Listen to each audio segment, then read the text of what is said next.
जय माता की। सेनापतियों सहित महिषासुर का वध। तृतीय अध्याय। संपूर्ण पाठ हिंदी में।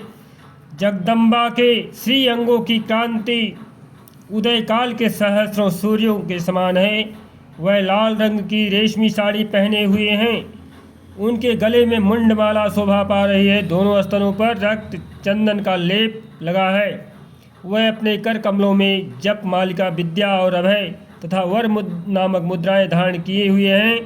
तीन नेत्रों से सुशोभित मुखार बिंद की बड़ी शोभा हो रही है। उनके मस्तक पर चंद्रमा के साथ ही रत्नमय मुकुट बंधा है तथा वह कमल के आसन पर विराजमान है। ऐसी देवी को मैं भक्तिपूर्वक प्रणाम करता हूँ। ऋषिवाच। दैत्यों की सेना को इस प्रकार तहस नहस होते देख महादैत्य सेनापति चिच्छुर क्रोध में भर करके अंबिका देवी से युद्ध करने के लिए आगे बढ़ा। वह असुर रणभूमि में देवी के ऊपर इस प्रकार बाणों का बरसात करने लगा जैसे बादल मेरुगिरि के शिखर पर पानी की धार बरसा रहा हो। तब देवी ने अपने बाणों से उसके बाण समूह को अनायास ही काटकर उसके घोड़ों और सारथी को भी मार डाला। साथ ही उसके धनुष तथा अत्यंत ऊंची ध्वजा को भी तत्काल काट गिराया। धनुष कट जाने पर उसके अंगों को अपने बाणों से बीन डाला। धनुष रथ घोड़े और सारथी के नष्ट हो जाने पर वह असुर ढाल और तलवार लेकर के देवी की ओर बढ़ा। उसने तीखी धार वाली तलवार से सिंह के मस्तक को काट दिया और देवी की भी बाईं भुजा में बड़े वेग से तेजी के साथ प्रहार किया। राजन देवी बाह पर पहुंचते ही तब वह तलवार टूट गई, अर्थात देवी जी के बाह के पास पहुंचने से पहले ही वह तलवार टूट गई। फिर तो क्रोध से लाल आंखें करके उस राक्षस ने शूल हाथ में लिया और उसे उस महादैत्य ने भगवती भद्रकाली के ऊपर चलाया। वह शूल आकाश से गिरते हुए सूर्यमंडल की भांति अपने तेज से प्रज्वलित हो उठा। उस शूल को अपनी ओर आते देख करके देवी ने भी शूल का प्रहार किया। उससे राक्षस के शूल के सैकड़ों टुकड़े हो गए। साथ ही महादैत्य चिच्छुर की भी धज्जियां उड़ गई। वह प्राणों से हाथ धो बैठा। महिषासुर के सेनापति उस महापराक्रमी चिच्छुर के मारे जाने पर देवताओं को पीड़ा देने वाले चामर हाथी पर बैठकर चढ़ करके उसने भी देवी के ऊपर शक्ति का प्रहार किया, किंतु जगदम्बा माता उसे अपनी हुंकार से ही आहत एवं निष्प्रभ करके तत्काल पृथ्वी पर गिरा दिया। शक्ति टूटकर गिर गई। इस बात को देख कर कि चामर को बड़ा क्रोध आया। अब उसने शूल चलाया, किंतु देवी ने उसे भी अपने बाणों द्वारा काट डाला। इतने में ही देवी का सिंह उछल करके हाथी के मस्तक पर चढ़ा और उस दैत्य के साथ खूब जोर लगाकर महाबाहु युद्ध करने लगा। वह दोनों लड़ते लड़ते हाथी से पृथ्वी पर आ गए और अत्यंत क्रोध में भर करके एक दूसरे पर भयंकर बाणों का प्रहार करने लगे, लड़ने लगे। तदंतर सिंह बड़े वेग से आकाश की ओर उछला और उधर से गिरते समय उसने पंजों की मार से चामर का सिर धड़ से अलग कर दिया।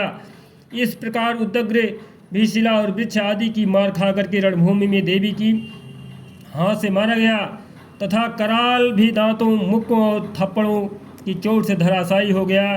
क्रोध में भरी हुई देवी ने गदा की चोट से उद्दत का कचूमर निकाल डाला। भिन्न निपाल और वास्कल को तथा बाणों से ताम्र और अस्कन अंधक को मौत के घाट उतार दिया। तीनों नेत्रों वाली परमेश्वरी ने त्रिशूल से उग्रश्य, उग्र वीर्य तथा महान नामक दैत्यों को मार डाला। तलवार की चोट से बिड़ाल मस्तक को धड़ से काट गिराया।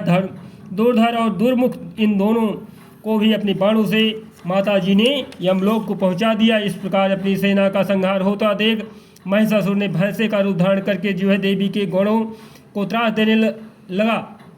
किन्हीं को थुथुन से मार करके किन्हीं के ऊपर खुरों का प्रहार करके किन्हीं को पूंछ से चोट पहुंचा करके कुछ को सींगों से विदीर्ण करके कुछ गणों की बेग से किन्हीं को सिंहनाद, कुछ को चक्कर और कितनों को निश्वास वायु के झोंकों में धराशायी कर दिया है। इस प्रकार गणों की सेना को गिरा करके वह असुर महादेवी के सिंह को मारने के लिए झपटा। इससे जगदम्बा को बड़ा ही क्रोध आया। उधर महापराक्रमी महिषासुर भी क्रोध में भर करके धरती की खुरों से खोदने लगा तथा अपने सिंगों से ऊंचे ऊंचे पर्वतों को उठाकर फेंकने लगा और गरजने लगा। उसके वेग से चक्कर देने के कारण जो है पृथ्वी क्षुब्ध होकर के फटने लगी। उसकी पूंछ से टकरा करके समुद्र सब ओर से धरती को डुबा दिया।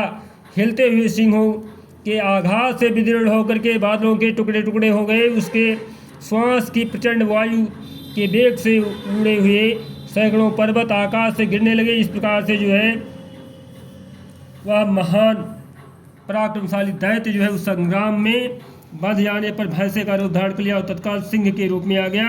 वह प्रकट हो गया। इस तरह से जो है देवी के सामने जो है माया दिखाया।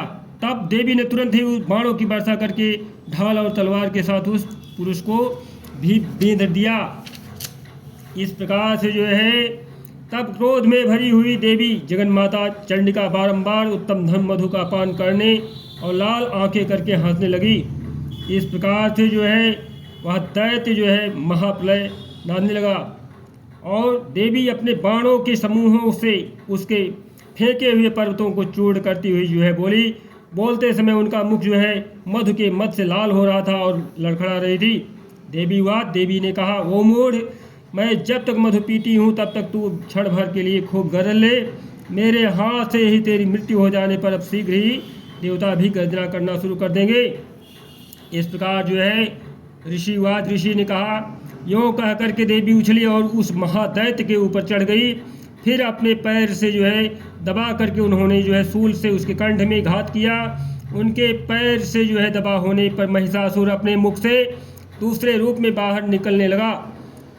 तो इस प्रकार से जो है आधा निकला ही था वह महादैत्य जो है देवी से युद्ध करने लगा।